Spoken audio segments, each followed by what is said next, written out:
और हम भाई का स्वागत करते हैं, वचन की सेवा करें। परमेश्वर के दास से निवेदन है कि प्रार्थना करें आज के वचन के लिए और मेरे लिए। आइए प्रार्थना में जाएंगे, बात नहीं करिएगा।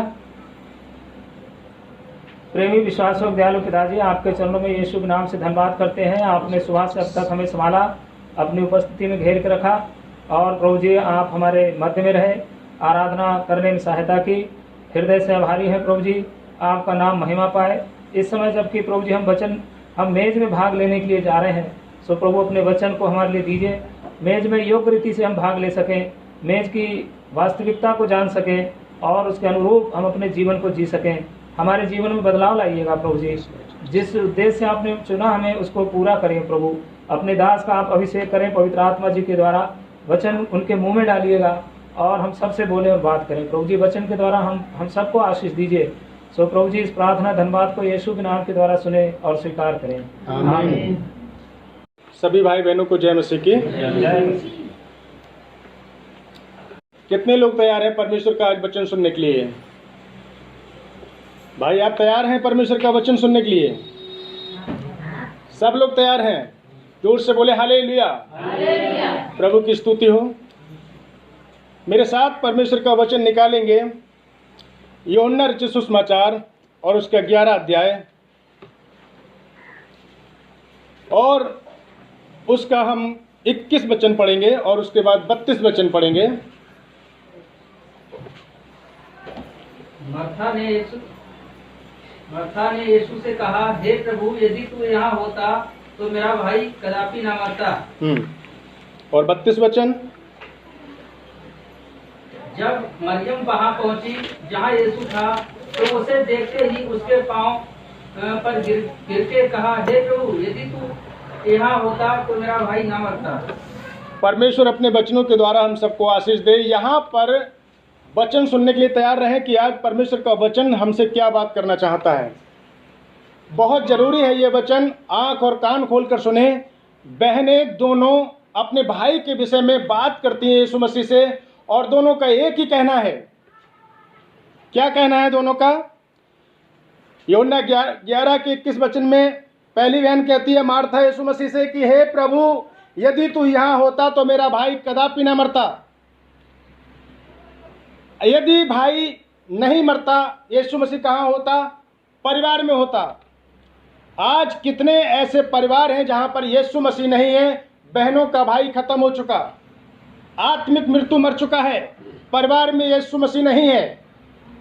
कितनों का बेटा आत्मिक मृत्यु मर चुके हैं, नशा में, दारू में, तमाम प्रकार की चीजों में वो सत्यानाश हो चुके हैं। लेकिन परमेश्वर का वचन क्या कह रहा है कि मरियम मार्था दोनों बहनें एक ही बात यीशु मसीह से कह रही हैं। अगर आत्मिकता के तौर पर इस वचन को सुनते हैं कि प्रभु यदि तू यहाँ होता तो मेरा भाई कदापि ना मरता। हमारे परिवारों में शैतान ने आत्मिक मृत्यु से हमारे भाइयों को, हमारे परिवार के बच्चों को, हमारे परिवार के जवानों को नाश कर दिया है।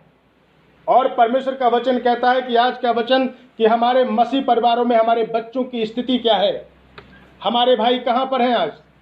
और मरियम मार्था यहाँ पर प्रभु से कहती है कि यदि प्रभु तू आज यहाँ पर होता तो मेरा भाई कदापि ना मरता। और वही बात जब ये मरियम ने सुना कि यीशु मसीह यहाँ पहुँचे हैं तो वो दौड़कर उनके पास पहुँची और पैरों पे गिरकर कहने लगी, वही बात उसने फिर दोहराई कि प्रभु यदि तू यहाँ होता तो मेरा भाई नहीं मरता। यदि आज यीशु मसीह मेरे और आपके परिवार में है, यदि यीशु मसीह मेरे और आपके परिवार में है तो मेरा कोई भाई नहीं यहाँ नाश नहीं होगा, कोई मेरे परिवार का व्यक्ति नाश नहीं हो सकता। नाश होने का कारण एक ही आज जवानों का कि वहाँ पर उनके परिवारों में यीशु मसीह नहीं है। यदि एक व्यक्ति ने विश्वास कर लिया तो वही केवल चर्च में आ रहा है, वही संगति कर रहा है, वही प्रार्थना कर रहा है। बाकी के लोग अगर नाश होने के कगार पे हैं तो उसे उनका कोई मतलब नहीं है, कोई दुख नहीं है उनको कि अरे मैंने तो यीशु मसीह का विश्वास कर लिया, मेरा भाई आज पापों में पड़ा है, मेरे परिवार का भाई, मेरे भतीजा, मेरा भैया सब पाप में पड़े हुए हैं। क्या उनके लिए रोकर बैठ के प्रार्थना करने का कभी आपने विचार बनाया? वो आत्मिक तौर पर एक तरीके से मर चुके हैं। और मार्था मरियम दोनों बहनें यहाँ अपने भाई के लिए विलाप करती हैं और कहती हैं कि प्रभु यदि तू आज मेरे परिवार में होता तो मेरा भाई कभी भी नहीं मरता। ये वचन आत्मा के द्वारा समझने का प्रयास करें कि जब से आपने यीशु मसीह में विश्वास करा है, यदि आपका भाई यीशु मसीह में विश्वास नहीं करता है, यदि उसने यीशु मसीह के बारे में नहीं सुना है, तो क्या आपने कभी उसको प्रभु यीशु मसीह के बारे में बताया? क्या आपने कभी उससे कहा कि भाई मुझे उद्धारकर्ता मिल चुका है? क्या कभी आपने बहनों कभी कहा अपने भाई के लिए कि भाई मैं तो यीशु मसीह के चर्च में जाती हूँ, मैं तो उसके भवन में जाती हूँ, मुझे प्रभु यीशु मसीह मिल चुका है और तुम भी प्रभु यीशु मसीह के पास चलो? कभी कहा? यदि नहीं कहा है तो यकीन मानिए कि आपको यह पछतावा बाद में होगा कि मेरा भाई आत्मिक रीति से मर चुका है। ये जिम्मेदारी मेरी और आपकी है। नेहमिया की तरह जब हम पढ़ते हैं, नेहमिया के 1 अध्याय की पुस्तक में, वो अपने भाइयों की स्थिति को देख के रोने लगा। वो अपने परिवार के लोगों की स्थिति को देख कर रोता है और कहता है कि परमेश्वर के सामने उसने उपवास प्रार्थना रख दी। जब उसने अपने परिवार के लोगों को, इजरायली लोगों की जब उसने स्थिति देखी, पढ़ेंगे मेरे साथ, निकालेंगे नेहमिया की पुस्तक 1 अध्याय, नेहमिया की पुस्तक और उसका 1 अध्याय पढ़ेंगे, उसके 3 वचन से। उन्होंने मुझसे कहा, जो बचे हुए लोग बंधुआई से छूटकर उस प्रांत में रहते हैं, वे बड़ी दुर्दशा में पड़े वो बड़ी दुर्दशा में पड़े हुए हैं। क्या आपके परिवार में कोई दुर्दशा में पड़ा हुआ आपको नजर आ रहा है? यदि आपको नजर आ रहा है कि मेरा भाई दुर्दशा में पड़ा हुआ है, उसकी समाज में निंदा हो रही है, वो निंदा का कारण बन चुका है, वो बीमारी के कारण निंदा का कारण बन चुका है, वो पाप के कारण वो निंदा का कारण बन चुका है, कलेश सह रहा है, तो आपकी जिम्मेदारी है नेहमिया की तरह की। नेहमिया देखिए क्या कहता है अपने भाइयों के लिए, फिर पढ़ेंगे आगे। और उनकी निंदा होती है, हाँ, क्योंकि यरूशलेम की शहरपनाह टूटी हुई और उसके फाटक जले हुए हैं। ये बातें सुनते ही मैं बैठकर रोने लगा। परमेश्वर का दास बैठकर रोने लगा, अपने भाइयों की स्थिति को देखकर, वो अपने परिवार के, अपने लोगों की स्थिति को देखकर, अपने जाति भाइयों की स्थिति को देखकर कि मेरे जाति भाई, मेरे लोग जो परमेश्वर को मानते हैं, आज वो दुर्दशा में पड़े हुए हैं, आज हमारे परिवार दुर्दशा में पड़े हुए हैं, लेकिन हमारी आंखों में आंसू नहीं है उनके लिए। क्या मसीहत है? परखिए अपने आप को, जांचिए अपने आप को, क्या हम इस रीति से विश्वास करते हैं? आपने कितनों ने प्रभु के बारे में अपने भाइयों को बताया? कितनों ने अपने रिश्तेदारों को बताया कि मुझे यीशु मसीह मिल चुका है? जैसे वो सामरी स्त्री को जब यीशु मसीह को वहाँ पे मिले और उन्हें पानी मांगा, वो दौड़कर जब यीशु मसीह ने उससे बातें की, वो समझ चुकी कि ये नासरत का मसीह है, ये उद्धार करता है, वो दौड़ती ही गांव में भाग कर जाती है और अपने भाइयों से कहती है, लोगों से कहती है कि मुझे उद्धार करता यीशु मसीह मिल चुका है। कितनों को कहा आपने? कितनों को आपने बताया अपने जीवन के बारे में? अपने जीवन से कितनों को आपने बताया कि मुझे यीशु मसीह मिल चुका है, मुझे यीशु मसीह मिल चुका है और तुम भी उसके पास चलो, हम नाश होने से बच जाएंगे? कितनों को बताया आपने? यदि नहीं बताया है तो यकीन मानिए कि मार्था की तरह हमें और आपको पश्चाताप हो सकता है, पश्चाताप हो सकता है। हम अपने बच्चों को, अपने परिवार के बच्चों को हम किस स्थिति में रख रहे हैं? हमारे बच्चे कहाँ हैं? जब मरियम और मार्था दोनों यीशु मसीह के सामने बैठकर रोने लगीं और उन्होंने कहा कि प्रभु यदि तू यहाँ पर होता तो मेरा भाई नहीं मरता। जिस घर में यीशु मसीह है वहाँ पर आत्मिक तौर से कोई भी भाई और बहन नहीं मरेगी। परमेश्वर का वचन, तब यीशु मसीह ने उनसे पूछा कि तुमने उसको कहाँ रखा है? पढ़िए भाई इसको, 32 वचन को पढ़ेंगे, 34 वचन को पढ़ेंगे, 34 यूहन्ना 11:34। और कहा, तुमने उसे कहाँ रखा है? यीशु मसीह ने उनसे कहा, दोनों बहनों से, कि तुमने उसको किस स्थान पर रखा है। इसको समझने का प्रयास करें वचन को। तुमने अपने भाई को कहाँ रखा है? जो आपका अपना भाई है, संसारिक तौर पे जो आपका भाई है, कलेसिया में तो हम सब भाई और बहन हैं, लेकिन जो हमारे परिवार में हमारे भाई हैं, वो आज कहाँ पे हैं? वो किस स्थिति में हैं? आप चर्च में बैठे हैं, आप प्रार्थना सभा में बैठे हैं, आप परमेश्वर के मेज के सामने बैठे हैं, लेकिन आपका भाई शराब की भट्टी पर बैठा है। वो कहाँ है? परमेश्वर का आत्मा पूछ रहा है कि आपका और भाई कहाँ है? किस स्थान पे आपने अपने बेटे को रखा है? किस जगह पर आपने उसको रखा है? क्या आपकी जिम्मेदारी नहीं बनती कि आप उसको प्रभु यीशु मसीह के बारे में बताएं? क्या ये जिम्मेदारी केवल एक सेवक की है? क्या ये जिम्मेदारी एक पास्टर की है?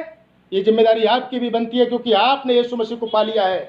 आप प्रभु यीशु मसीह को जान चुके हैं। आप ये जान चुके हैं कि वो उद्धार करता है। आप ये जान चुके हैं कि यीशु मसीह के होने से हमारे परिवार में मृत्यु मौत नहीं हो सकती, हमारे परिवार में दुष्ट आत्माएं नहीं पकड़ सकती, हमारे परिवार में बीमारी नहीं आ सकती, क्योंकि यीशु मसीह हमारे साथ है। क्या आप इस बात को कह सकते हैं? ये जिम्मेदारी आपकी भी बनती है बहन और भाइयों। यदि आप इस तरीके से अपने परिवार के लिए नहीं बोल रहे हैं, आप उनके दुश्मन हैं। आप उनके साथ विश्वासघात कर रहे हैं, क्योंकि जो चीज़ आपको मिल गई आप उसके बारे में उसका वर्णन अपने परिवार में नहीं कर रहे हो। मुझे एक वचन बहुत अच्छा लगता है बाइबल का, हम पढ़ेंगे, उसके लिए मेरे साथ निकालेंगे मरकुस की पुस्तक। यहाँ पर एक पिता है, एक पिता का बहुत अच्छा वाक्य है, वो अपने बेटे को यीशु मसीह के पास लेकर आता है। आज हम कितने लोग हैं, कौन कौन है कि हम अपने बच्चों को चाहते हैं कि हम अपने परमेश्वर के पास लेकर आएं, उसकी मेज के पास लेकर आएं। उन्हें सिखाने की ज़रूरत है, उन्हें बताने की ज़रूरत है। ऐसा नहीं कि केवल मैं चर्च आ गया। अब मैं कोशिश करता हूं कि मेरी दोनों बेटियां, मैं जब भी परमेश्वर की उपस्थिति में आऊं, दोनों मेरे साथ बैठे आकर।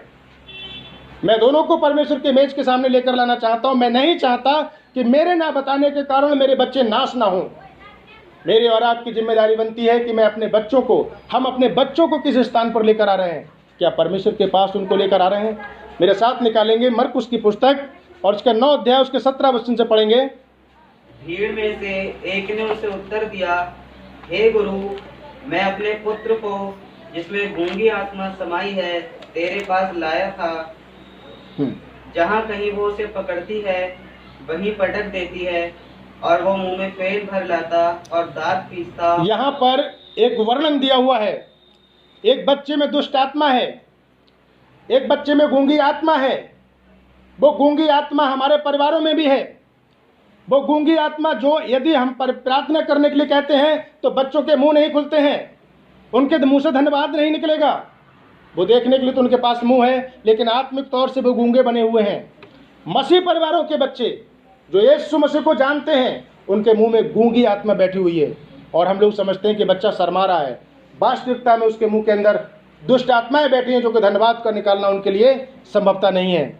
और यहाँ पर एक पिता अपने बेटे को यीशु मसीह के पास लेकर आता है, और वो उससे क्या कहता है कि प्रभु, इसको क्या करता है, एक गूंगी आत्मा ने इसको क्या कर लिया है, पकड़ लिया है। एक दुष्ट आत्मा ने इसको पकड़ लिया है। यदि आपको लग रहा है कि आपका बेटा घर में परमेश्वर का धन्यवाद नहीं कर पाता है, आपकी बेटी परमेश्वर की आराधना नहीं कर पाती है, आपको परमेश्वर के मेज के सामने उसको लेकर आना चाहिए। हाँ या नहीं लाना चाहिए? लाना चाहिए या नहीं लाना चाहिए? उसको परमेश्वर के मेज के सामने लेकर आओ। वो प्रार्थना नहीं कर पा रहा, उसको प्रार्थना के लिए लेकर आओ। और ये पिता अपने बेटे को यीशु मसीह के पास लेकर पहुंचता है और कहता है कि प्रभु, इसमें गूंगी आत्मा समाई है। वो उसको पकड़ती है और पटक देती है। वो उसको पटक देती है, ऐसे जगहों पर पटक देती ले जाकर कि जहां पर वो उसको मुंह से फेन भर लाता है, दांत पीसता है और सूखा जाता है। ये आज बच्चे आत्मिक तौर से सूखे जा रहे हैं। पिताजी ने बेटे से कुछ कह दिया, बेटा तुरंत मुंह में फेन भर लाया, गुस्सा के मारे दांत पीसने लगा कि चर्च नहीं जाऊंगा मैं, किलकिलाने लगा। ये क्या है? ये दुष्ट आत्मा है। ये दुष्ट आत्मा है। ये आत्मिक जीवन को नाश करने वाली दुष्ट आत्मा है। जब तुम उससे प्रार्थना के लिए कहोगे, वो किलकिलाएगा, गुस्सा खाएगा, दांत पीसेगा। इस तरीके की हरकतें आज परिवार में बच्चे कर रहे हैं। यदि आपको ऐसा लग रहा है, उनको आप परमेश्वर के पास लेकर आओ, उनको आप प्रभु के मेज के सामने लेकर आओ। और जैसे ये पिता अपने बच्चे को जब यीशु मसीह के पास लेकर आया, और वो क्या कहता है कि वो उसको पटक देती है और मुंह में फेन भर लाता है, दांत पीसता है और सूख जाता है। और जब नीचे और हम आगे पढ़ेंगे, तब यीशु मसीह ने उससे पूछा कि इसकी हालत ये कब से है। पढ़िए पूरा सेंटेंस बेटा, 22 तक पढ़िए, 17 से 22 तक। भीड़ जहाँ कहीं वो उसे पकड़ती है वहीं पटक देती है, और वो मुंह में फेन भर लाता और दांत पीसता और सूखता जाता है। मैंने तेरे चेलों से कहा कि वे उसे निकाल दें, परंतु वे निकाल ना सके। यह सुनकर उसने उत्तर देकर कहा, हे अविश्वासी लोगों, मैं कब तक तुम्हारे साथ रहूंगा और कब तक तुम्हारी सहूंगा? उसे मेरे पास लाओ। उसे मेरे पास लाओ। अगर ऐसी हरकतें आपको अपने बच्चों में नजर आ रही हैं, तो आप उसको यीशु मसीह के पास लेकर आइए, मेज के सामने उसको आप लेकर आइए। कहीं और नहीं निकल सकती है दुष्ट आत्मा। इस तरीके की दुष्ट आत्मा कहीं और नहीं निकल पाएगी कि जब आप उससे बात करते हैं तो आपका बेटा आप पर ही दांत पीसने लगता है, आपके बच्चे आप पर ही ऐंठ जाते हैं, आपके बच्चे आपसे ही खिसियाने लगते हैं। ये क्या है? ये दुष्ट आत्माएं हैं जो कहीं और नहीं निकलेंगी, ये परमेश्वर के पास आकर निकलेंगी। और ये पिता अपने बेटे को यीशु मसीह के पास लेकर आ जाता है। आज हम अपने बच्चों को कहाँ लेकर जा रहे हैं? कौन से रास्ते में अपने बच्चों को हम शिक्षा दे रहे हैं? कौन सी शिक्षा दे रहे हैं अपने बच्चों के लिए हम? आज हम कलेसिया में बैठे हुए हैं, लेकिन हमारे बच्चे दूसरी जगह पर और कहीं बैठे हुए हैं। ये गलत है। ये अपने बच्चों के प्रति सावधान रहना है कि अगर मैं प्रार्थना में जा रही हूँ, यदि मैं प्रार्थना में जा रहा हूँ, तो मुझे अपने बच्चों को भी सबसे पहले परमेश्वर के आगे लेकर आना है। और जब हम परमेश्वर के आगे बच्चों को लेकर आते हैं, तब परमेश्वर उन पर अनुग्रह करता है। और 20 वचन में लिखा हुआ है, तब वे उसके पास ले आए और उसने उसे देखा, तो वह आत्मा तुरंत उसको मरोड़ती हुई और भूमि पे गिराकर निकल गई। मेरे प्रियजनों, 21 वचन में यीशु मसीह ने उससे पूछा कि इसकी हालत कब से है, ये कब से घर में गुस्सा करता है, ये बेटा तुम्हारा कब से घर में क्रोध करता है, ये कब से लोगों पर दांत पीसता है, कुछ भी इससे कह दो लोगों पे चढ़ चढ़ बैठता है। ये स्थिति कब है? ये दुष्ट आत्मा की स्थिति है। यीशु मसीह ने पूछा, ये कब से इसके साथ हो रहा है? पिता ने बोला कि ये तो बचपन से ही करता है। ये आपको मालूम ही नहीं है। आप सोच रहे हैं लाड़ प्यार में बिगड़ गया है, आप सोच रहे हैं बेटी मेरी लाड़ प्यार में बिगड़ रही है, लेकिन अंदरूनी दुष्ट आत्मा उसको अंदर अंदर कचोट रही है, वो उसको अंदर अंदर नाश कर रही है, झगड़ालू बना रही है, ईर्ष्या वाली बना रही है, मुंह में दांत पीसने वाली बना रहे हैं। ये हरकतें शैतान के द्वारा हैं। ऐसी हरकतों वाले बच्चों को आपको प्रभु यीशु मसीह के पास उसके मेज के सामने लाना है। आपको समझना चाहिए कि हरकत है ये, तो इसको मुझे कहीं और नहीं निकलेगी हरकत, ये मुझे परमेश्वर के पास जाकर निकलेगी, उसके मेज के सामने लाने से निकलेगी। समझ में आ रहा है आपको? हमारे बच्चे कहाँ पर हैं, किस स्थान पर हमने अपने बच्चों को रखा है? यीशु मसीह ने मरियम और मार्था से पूछा कि तुमने अपने भाई को कहाँ रखा है? कहाँ रखा है तुमने अपने भाई को? किस पोजीशन पर है तुम्हारा भाई? किस स्थिति में है तुम्हारा भाई? तुम्हें उसके लिए प्रार्थना करना है। नेहमिया की तरह तुम्हें प्रार्थना करना है अपने भाइयों के लिए, अपने परिवार के लिए, अपने बच्चों के लिए। और ये पिता अपने बच्चों को, अपने बेटे को यीशु मसीह के पास लेकर आता है और यीशु मसीह उसको उठा के चंगा कर देते हैं और वो ठीक हो जाता है। मेरे प्रिय भाई और बहनों, परमेश्वर का वचन हमें यही सिखाता है कि हम उसके जब मेज के सामने आते हैं, हमारे परमेश्वर के हम उसको धन्यवाद करने के लिए, परमेश्वर हमारे सारे रास्तों को खोल देता है, हमारे बच्चों को सुधार में ले आता है। जो बच्चे कहीं नहीं सुधरते वो परमेश्वर के मेज के आगे सुधरते हैं, वो परमेश्वर के भवन में आके सुधरते हैं, क्योंकि यीशु मसीह ने कहा कि बच्चों को मेरे पास आने दो, उन्हें मना मत करो, उन्हें मना मत करो। और जबकि हम क्या करते हैं, अच्छा ठीक है मैं जा रहा हूँ, तुम आज घर पे रुको, हम बच्चों को रोक कर आते हैं। लेकिन यीशु मसीह ने क्या कहा कि बच्चों को मना मत करो, उन्हें मेरे पास आने दो।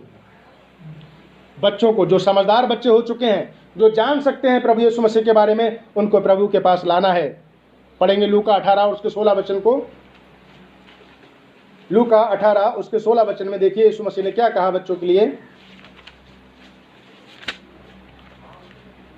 यीशु ने बच्चों को पास बुलाकर कहा, बालकों को मेरे पास आने दो और उन्हें मना ना करो। उन्हें मना ना करो। यदि आप बच्चों को घर में छोड़ के आ रहे हैं, तो स्वर्ग के राज से आप उनको वंचित कर रहे हैं, आप परमेश्वर की आशीषों से उनको वंचित कर रहे हो।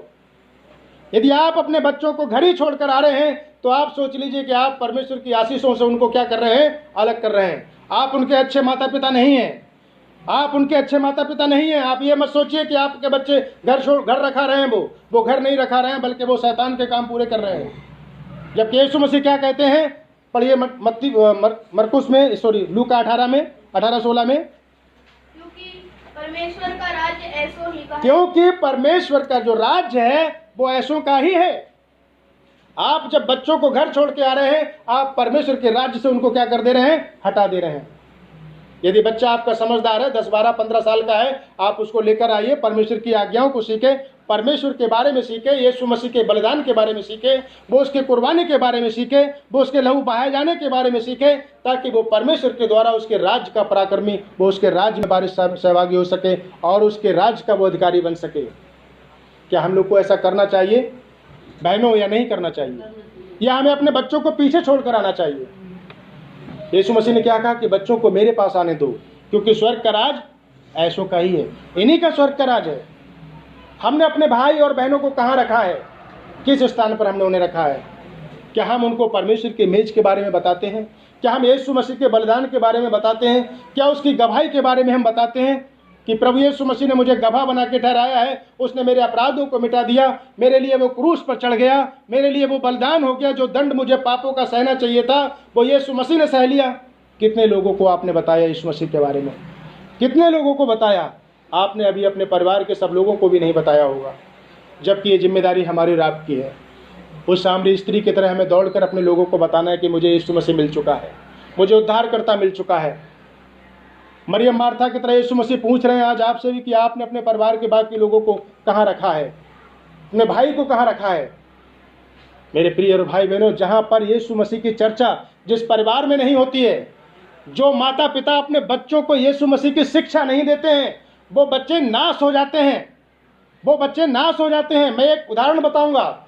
हिजकिय्याह जो सुलेमान के परिवार का है, बाइबल में हिजकिय्याह जो सुलेमान के परिवार से निकल कर आता है, राजा सुलेमान के वंश का है और वो अच्छा सेवा करने वाला है, वो बीमार पड़ जाता, वो अपने जीवन परमेश्वर को बताता है कि प्रभु तू तो जानता है मैं कितनी ईमानदारी से तेरे साथ चला हूँ, तू तो जानता है प्रभु मैं कितने सच्चाई के साथ तुझे मानता आया हूँ, मैंने कोई तेरे अलावा अपना परमेश्वर नहीं मनाया। और उसी का बेटा, जब हम उसी के बेटे के बारे में पढ़ेंगे मेरे साथ, मैं पढ़वाऊंगा थोड़ा सा, तो वचन में लिखा हुआ है कि उसका ही अपना बेटा मनश्शे परमेश्वर की दृष्टि में बुरे काम करने लगा। कारण क्योंकि वो परमेश्वर की उपस्थिति में नहीं था।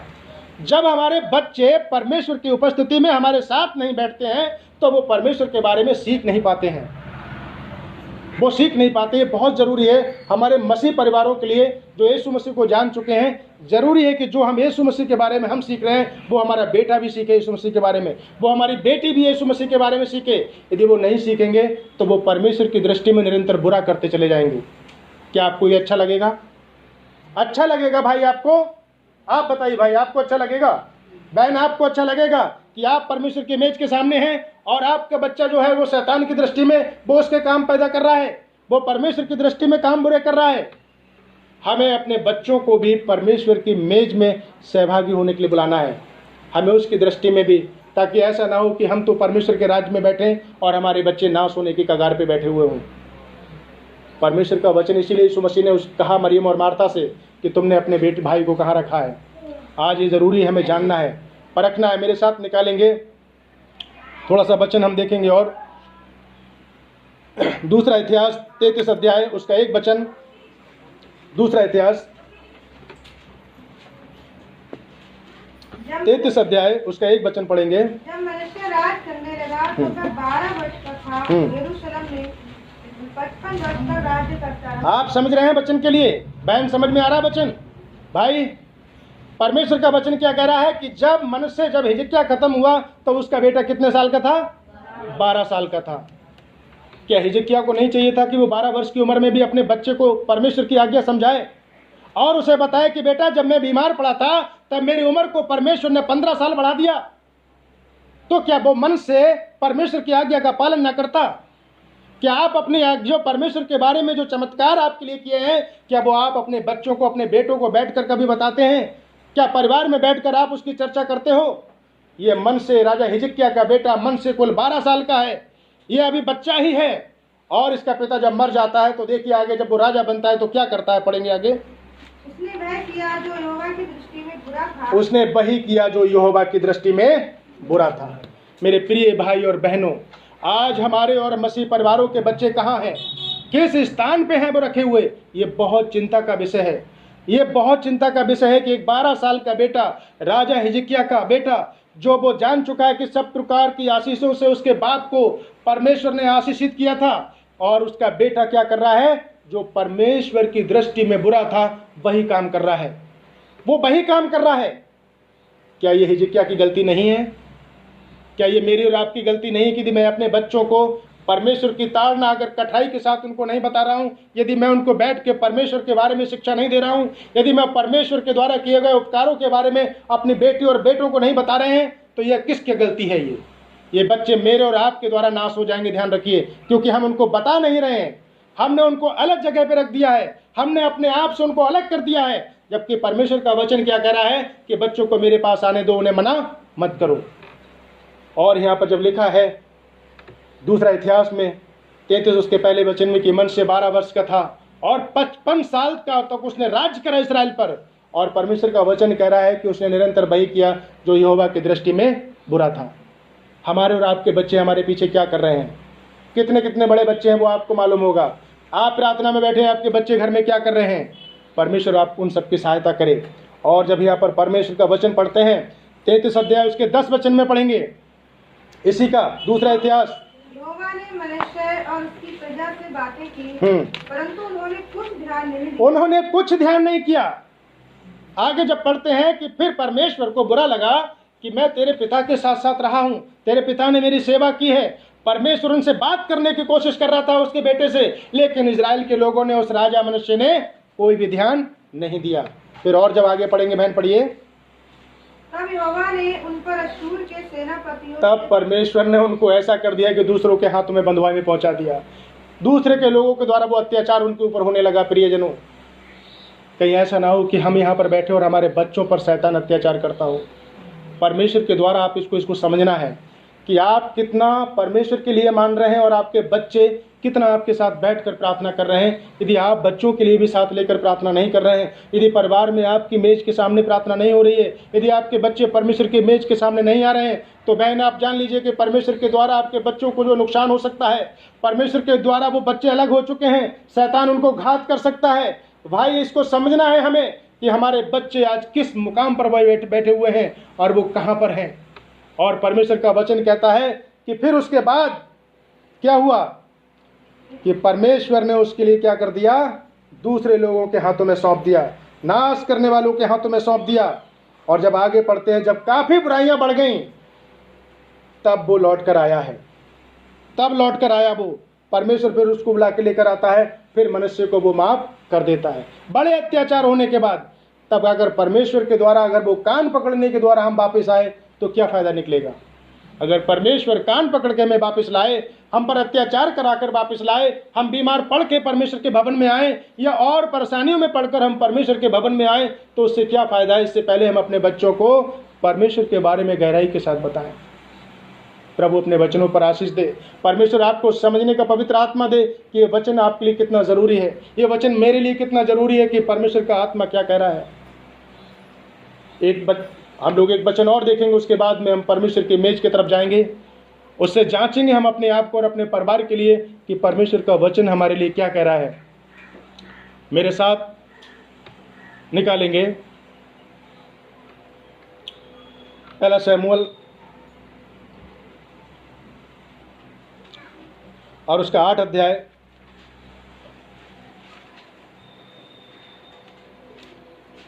उसका 1 से लेकर 2-3 वचन पढ़ेंगे। जब शमूएल बूढ़ा हुआ, तब उसने अपने पुत्रों को इस्राएलियों पर न्यायी ठहराया। उसके जेठे पुत्र का नाम योएल और दूसरे का नाम अबिय्याह था। ये बेर्शेबा में न्याय करते थे, परंतु उसके पुत्र उसकी राह पर ना चले, अर्थात लालच में आकर घूस लेते और न्याय बिगाड़ते थे। परमेश्वर के दास के बेटे हैं ये, शमूएल के बेटे हैं, जिससे परमेश्वर आमने सामने बात करता था। लेकिन इनके बेटों का काम क्या, क्योंकि शमूएल परमेश्वर की सेवा करने में इतना व्यस्त, वो अपने बच्चों की तरफ ध्यान नहीं कर पाए। मेरे प्रिय भाई और बहनों, अगर कहीं ऐसा हुआ कि हम अपने बच्चों की तरफ ध्यान नहीं कर पाए तो हमारे बच्चे गलत रास्ते पर पहुंच जाएंगे। हमें अपने बच्चों को भी परमेश्वर की उपस्थिति में लेकर आना है। इजराइल के लोगों ने शमूएल के बेटों को राजा होने से अस्वीकार कर दिया और उसने कहा कि तुम्हारे बेटे अब तुम्हारी राह पर नहीं चलते हैं, वो परमेश्वर का भय नहीं मानते हैं और इसलिए हम उनको अपना राजा नियुक्त नहीं करेंगे। मेरे लोगों, परमेश्वर के लोगों, आप ध्यान से सुनिए परमेश्वर का वचन कि परमेश्वर का वचन क्या कह रहा है। यदि हम परमेश्वर के लिए अपने बच्चों को हम परमेश्वर के सामने लेकर नहीं आ रहे हैं तो हमारे बच्चों की दुर्दशा बहुत बुरी होने वाली है। परमेश्वर शैतान उनको पूरी तरीके से तोड़ देगा, मरोड़ देगा। उनके लिए हम कुछ नहीं करेंगे, हाथ मलते रह जाएंगे, फिर प्रार्थना ही कराएंगे कि हमारे बच्चों के लिए प्रार्थना करो, लड़के के लिए प्रार्थना करो, लड़की के लिए प्रार्थना करो। लेकिन अभी से हमें क्या करना है, उनको परमेश्वर के सामने लेकर आना है, परमेश्वर की मेज के सामने उनको लेकर आना है, ताकि हम परमेश्वर की महिमा का कारण बन सकें और हमारे बच्चे प्रभु की महिमा का कारण बन सकें।